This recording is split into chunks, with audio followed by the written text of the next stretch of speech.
हम सब उदास लोग, थके लोग हैं। हम सब हारे हुए पराजित रास्तों पे चलते हैं और समाप्त हो जाते हैं। हम ऐसे चलते हैं जैसे आज ही मर गए हैं। हमारे चलने में कोई गति और प्राण नहीं है, हमारे उठने बैठने में कोई प्राण नहीं है। हम सुस्त हैं और उदास हैं और टूटे हुए हैं और हारे हुए हैं। ये गलत है। जीवन कितना ही छोटा हो, मौत कितनी ही निश्चित हो, जिसमें थोड़ी समझ है वो उदास नहीं होगा। सुकरात मरता था, उसको जहर दिया जा रहा था और वो हंस रहा था। और उसके एक शिष्य क्रेटो ने पूछा, हंसते हैं, हमारे आंख आंसुओं से भरी हुई हैं, मौत करीब है और ये विषाद का क्षण है। सुकरात ने कहा, विषाद कहां है? अगर मरा और बिल्कुल ही मर गया तो विषाद क्या, क्योंकि दुख को अनुभव करने को कोई बचेगा नहीं। और अगर मरा और बचा रहा तो दुख क्या, जो खोया वो अपन ना थे, जो अपन थे वो बचे हुए हैं। तो उसने कहा, मैं खुश हूं। मौत दो ही काम कर सकती है, या तो बिल्कुल मिटा देगी, बिल्कुल मिटा देगी तो खुश हूं क्योंकि बचूंगा ही नहीं दुख अनुभव करने को, और अगर बचा देगी मुझको तो खुश हूं क्योंकि जो मेरा नहीं है वो नष्ट हो जाएगा, मैं तो बचूंगा। मौत दो ही काम कर सकती है, इसलिए हंसने जैसी है। सुकरात ने कहा, मैं प्रसन्न हूं क्योंकि मौत क्या छीन लेगी, या तो बिल्कुल ही मिटा देगी तो क्या छीना, क्योंकि जिससे छीना वो भी नहीं है, तो दुख का कोई अनुभव नहीं होगा। और अगर मैं बच रहा तो सब बच रहा, मैं बच रहा तो सब बच रहा, जो छीन लिया वो मेरा नहीं था। तो इसलिए सुकरात ने कहा, मैं खुश हूं। जो मौत के सामने खुश है, और हम हैं कि हम जिंदगी को पाए हुए दुखी बैठे हुए हैं। हम हैं कि हम जिंदगी में दुखी बैठे हुए हैं, और लोग ऐसे भी हुए हैं कि जो मौत के सामने भी खुश थे। मंसूर को वो सूली दे रहे थे, उसके पैर काट दिए, उसके हाथ काट दिए, उसकी आंखें फोड़ दी। दुनिया में उससे कठोर यातना कभी किसी को नहीं दी गई। क्राइस्ट को जल्दी मार डाला गया, गांधी को जल्दी गोली मार दी गई, सुकरात को जहर दे दिया गया। मंसूर मनुष्य के इतिहास में सबसे ज्यादा पीड़ा से मारा गया, पहले उसके पैर काट दिए।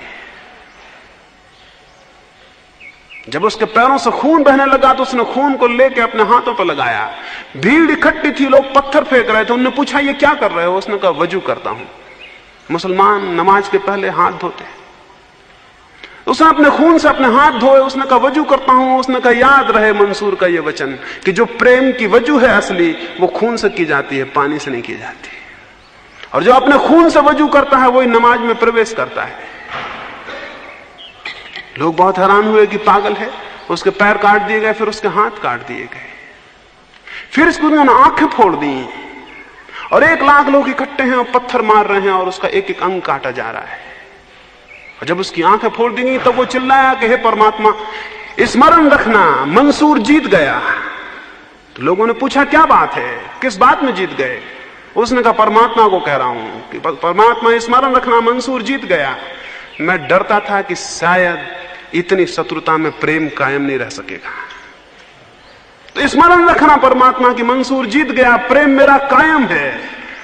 इन्होंने जो मेरे साथ किया है मेरे साथ नहीं कर पाए, इन्होंने जो मेरे साथ किया है मेरे साथ नहीं कर पाए, प्रेम कायम है।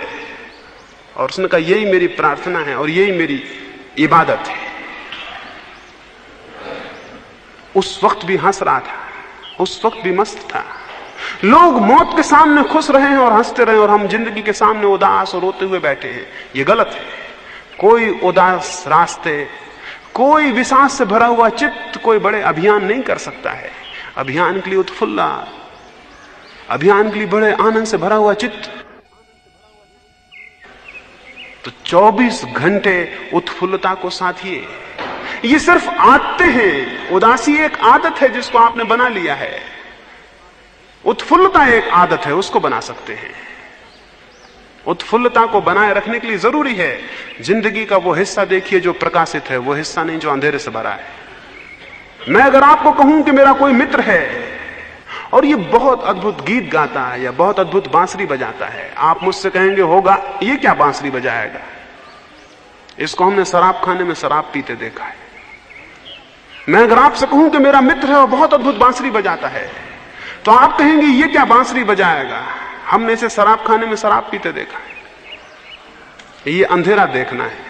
अगर मैं आपसे कहूं कि मेरे मित्र हैं, शराब पीते हैं, और आप मुझसे कहें, होगा, लेकिन ये तो अद्भुत बांसुरी बजाते हैं, तो ये जिंदगी के प्रकाशित पक्ष को देखना है। जिसको खुश होना है वो प्रकाश को देखे, जिसको खुश होना है वो ये देखे कि 2 दिनों के बीच में एक रात है, और जिसको उदास होना है वो ये देखे कि 2 रातों के बीच में एक दिन है। हम कैसा देखते हैं जिंदगी को, वैसा हमारे भीतर कुछ विकसित हो जाता है। तो जिंदगी के अंधेरे पक्ष को न देखें, जिंदगी के उजाले पक्ष को देखें। मैं छोटा था और मेरे पिता गरीब थे। उन्होंने बड़ी मुश्किल से एक अपना मकान बनाया। गरीब भी थे और नासमझ भी थे, क्योंकि कभी उन्होंने मकान नहीं बनाए थे। उन्होंने बड़ी मुश्किल से एक मकान बनाया।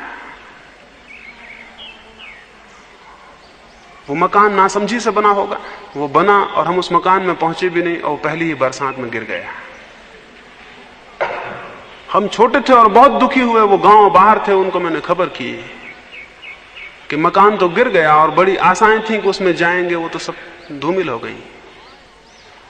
वो आए और उन्होंने गांव में प्रसाद बांटा, और उन्होंने कहा परमात्मा का धन्यवाद, अगर 8 दिन बाद गिरता तो मेरा एक भी बच्चा नहीं बचता।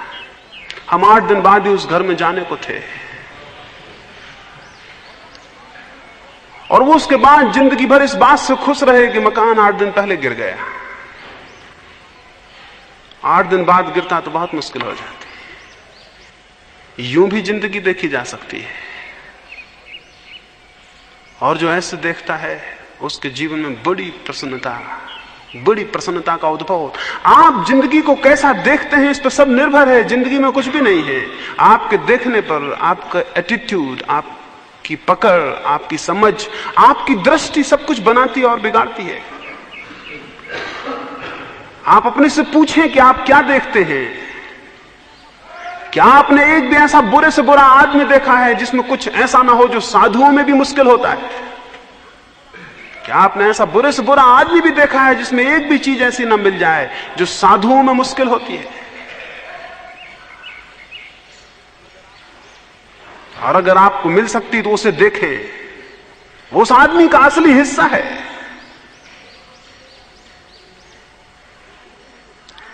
और जिंदगी में चारों तरफ खोजें किरण को, प्रकाश को, उससे आपके भीतर किरण और प्रकाश पैदा होगी। इसको प्रमुदिता। तीसरा भाव है कि हम प्रसन्न हों। हम इतने प्रसन्न हों कि हम मौत को और दुख को गलत कर दें। हम इतने आनंदित हों कि मौत और दुख सिकुड़ के मर जाएं, पता भी ना चले कि मौत और दुख भी हैं। जो इतनी प्रफुल्लता और आनंद को अपने भीतर संजोता है, वो साधना में गति करता है। साधना की गति के लिए बहुत जरूरी है, बहुत जरूरी है। एक साधु हुआ, वो जीवन भर इतना प्रसन्न था कि लोग हैरान थे। लोगों ने कभी उसे उदास नहीं देखा, कभी पीड़ित नहीं देखा। उसके मरने का वक्त आया और उसने कहा कि अब मैं 3 दिन बाद मर जाऊंगा, और ये मैं इसलिए बता रहा हूं कि तुम्हें स्मरण रहे कि जो आदमी जीवन भर हंसता था उसकी कब्र पे कोई रोए नहीं। ये मैं इसलिए बता रहा हूं कि जब मैं मर जाऊं तो इस झोपड़े पे कोई उदासी ना आए। यहां हमेशा आनंद था, यहां हमेशा खुशी थी। इसलिए मेरी मौत को एक उत्सव बनाना, मेरी मौत को दुख मत मनाना, मेरी मौत को एक उत्सव मनाना। लोग तो दुखी हुए, बहुत दुखी हुए। तो अद्भुत आदमी था, और जितना अद्भुत आदमी हो उतना उसका मरने का दुख घना था। उसके प्रेम करने वाले बहुत थे, वो सब 3 दिन से इकट्ठे होने शुरू हो गए। वो मरते वक्त तक लोगों को हंसा रहा था और अद्भुत बातें कह रहा था और उनसे प्रेम की बातें कर रहा था।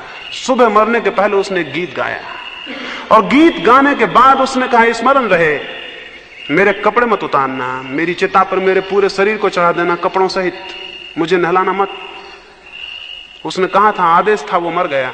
उसे कपड़े से चिता पे जला दिया।